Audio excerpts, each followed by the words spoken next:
वापस। पहलगाम की जो घटना हुई उसके बाद पूरे देश में एक एकता की लहर चली कि सबने कहा भाई एक हो जाओ, बंटने से कोई फायदा नहीं है। और उसमें सिर्फ जातियों के नहीं, हर धर्म के लोग शामिल थे, सबने सेना का साथ दिया। और इसका जो नाम रखा गया ऑपरेशन सिंदूर, उस पर देश के कुछ विपक्षी दलों के नेताओं ने एतराज जताया, कहा ये तो सेक्युलर मुल्क है, सिंदूर तो सिर्फ एक धर्म की पहचान है। ऐसा नहीं है, तो सिंदूर एक धर्म की पहचान है तो उस धर्म को दिखा भी तो दिया सिंदूर को, फिर दिखाया ना भारत ने जाकर के सिंदूर जो लगाती हैं माता हैं, तुमने उस माताओं के माथे के सिंदूर को मिटाया था। इसलिए भारत सरकार ने 2 मस्तक पर सिंदूर धारण करने वाली बेटियों को पहुंचाकर पूरे पाकिस्तान को और पूरे देशों को दिखा दिया कि वही माताओं को भेजा गया जो माथे पर सिंदूर लगाती थी, और दिखाने के लिए पहुंचाया गया कि ये सिंदूर की ताकत है कि अगर तुम सिंदूर मिटाना जानते हो तो भारत की 2 ही बेटियां आपके पूरे पाकिस्तान को और पूरे अन्य जगह को उड़ाने की सामर्थ्यता रखती है। तो ये अगर वो सोचते हैं कि सिंदूर में इतना दम नहीं है, तो वो सिंदूर तो जो हनुमान जी भी लगाए थे सीता जी के सम्मुख में और पूरी लंका में आग लगा दिए थे, वही सिंदूर की परिभाषा आज पूरे जनमानस को दिखा दी है आज की सरकार ने। जी अंशिका का एक बार रुख करेंगे, लोग इंतजार कर रहे हैं, उनके भी कुछ सवाल हैं। एक सवाल यहाँ से है, आप अपना सवाल पूछिए। गुरुजी प्रणाम। ये एक लोटा जल के बारे में ही बात करना चाहता हूँ। मैं घर में से डेली अपने मंदिर जाता हूँ, डेली शिव को मैं ना 1 लोटा में गुड़ और तिल डाल के चढ़ाता हूँ। क्या ये ठीक है? मतलब ऐसा कुछ उपाय बताइए जो घर में हारी बीमारी हो और बच्चे पढ़ सही रास्ते पे जाएं, संस्कारी बने, ऐसा कुछ उपाय हो जाए। देखिए, उपाय तो हम लोग कथाओं के माध्यम से ही वर्णन करते हैं, अलग से कभी भी कहीं उपाय बताने के लिए हम लोग नहीं जाते। बस इतना ज़रूर कहूँगा कि अगर आप 1 लोटा जल चढ़ा रहे हैं तो ये निश्चित है कि आपके घर में सुख शांति अपने आप धीरे धीरे आती जाएगी। और बच्चे भी, आपने जब से चढ़ाना चालू करा होगा, मेरा विश्वास कहता है कि उस समय से आपने परिवर्तन भी बहुत देखा होगा। सप्लीमेंट्री क्वेश्चन मैं भी रख दूं अगर इजाज़त हो आपकी। बोलिए। एक वृंदावन में महाराज को मैं सुनता हूँ आजकल, वो भी बड़ा यूट्यूब के ऊपर और उस पर सुनता है, प्रेमानंद महाराज जी।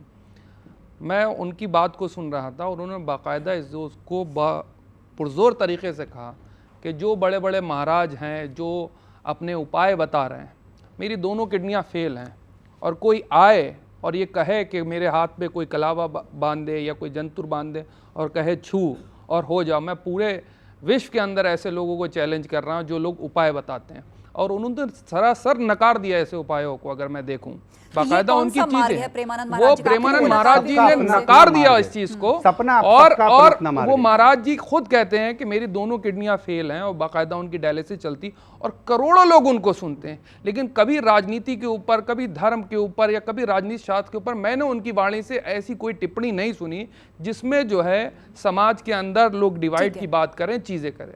मैं वही जानना चाह रहा आपके अंदर, क्या आप उनकी बात से सहमत हैं? बिल्कुल, क्यों नहीं, हम तो ये कहेंगे। तो फिर उपाय महाराज जो बताए जाते हैं वो तो क्लियर कह रहे हैं कि ऐसे उपाय कोई। श्रीमान जी, एक ही डॉक्टर है, दिल्ली का एक स्पेशलिस्ट डॉक्टर के पास जाइए, हो सकता है आपको उसकी दवाई लग जाए और हो सकता है मुझे नहीं लगे। ऐसे नहीं हो सकता। ऐसा कैसे नहीं हो सकता? नहीं हो सकता, ये तो हो गलत बात। अरे डायग्नोसिस अलग हो सकता है। अब देखिए, यही तो भ्रम फैलाना होता है। पाखंड के आप देखिए, आप शिव पुराण की बात करिए, बहुत अच्छी है, आपकी बातें बहुत अच्छी है। एक ही डॉक्टर, क्या प्रेमानंद महाराज जी को उपाय नहीं पता है? नहीं, उपाय वाला विषय नहीं है, आप करो तो आप। अरे तो मतलब उनको ज्ञान नहीं है इस बात का जी, इस बात को उनको ज्ञान नहीं है, प्रेमानंद महाराज जी को ज्ञान नहीं है या कोई ऐसी बात। मैं उठाती हूँ, आप सभी लोग, आपका क्वेश्चन मैं समझ गई। आपकी तो मुलाकात भी हुई है प्रेमानंद महाराज जी से? नहीं, मेरी कभी मुलाकात नहीं हुई। आप वृंदावन गए थे? मैं वृंदावन गोवर्धन नाथ जी के दर्शन करने, परिक्रमा करने, यमुना पान करने के लिए जाता हूँ। अच्छा, विश्व में सभी इस बात को लेकर अचंभित हैं कि भाई वो डायलिसिस पे रहते हैं, उनकी जो फिजिकल कंडीशन है उसके बाद भी आज वो चल रहे हैं और कोई मेडिकेशन उनके पास नहीं है, सिर्फ अध्यात्म मार्ग है। तो ऐसे कैसे चमत्कार होते हैं? क्यों नहीं हो सकता?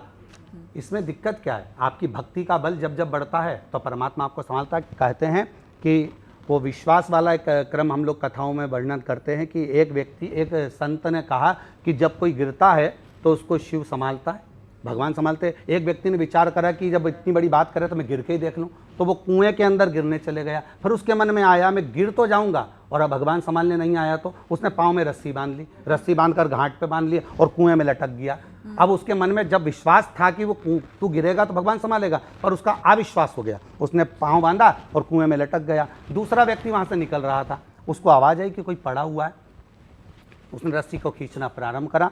जैसी रस्सी खींची उसने कहा मुझे उठाना नहीं, मेरे संत के मुंह से सुना है कि जब कोई गिरता है तो भगवान उठाता है, तो क्या तेरे संत ने ऐसे ही बोला है? तो कहाँ ऐसे ही बोला है। उसने सोचा मैं भी गिर के देख लेता हूँ। उसके पास रस्सी नहीं थी, उसने बड़ के पेड़ की डालियां अपने पाँव में बांधी और लटक गया। जब वो लटका नीचे, तो लटकने के बाद बड़ के पेड़ की डालियां टूटने लगी, वो नीचे गिरने लगा। भगवान ने आकर उसको जब झेला तो उसके मन में आया जो लटका हुआ था कि मैं 3 दिन पहले से लटका हूं, आप मुझे क्यों नहीं झेल रहा है? भगवान बोले तूने एक व्यक्ति पर विश्वास नहीं करा, उसकी वाणी पर, तो तुझे परमात्मा कैसे मिल सकता है? आप विश्वास तो करो, विश्वास करोगे तो मीरा भी द्वारकाधीश के हाथ में समा जाती है, चैतन्य महाप्रभु भी जगन्नाथ में समा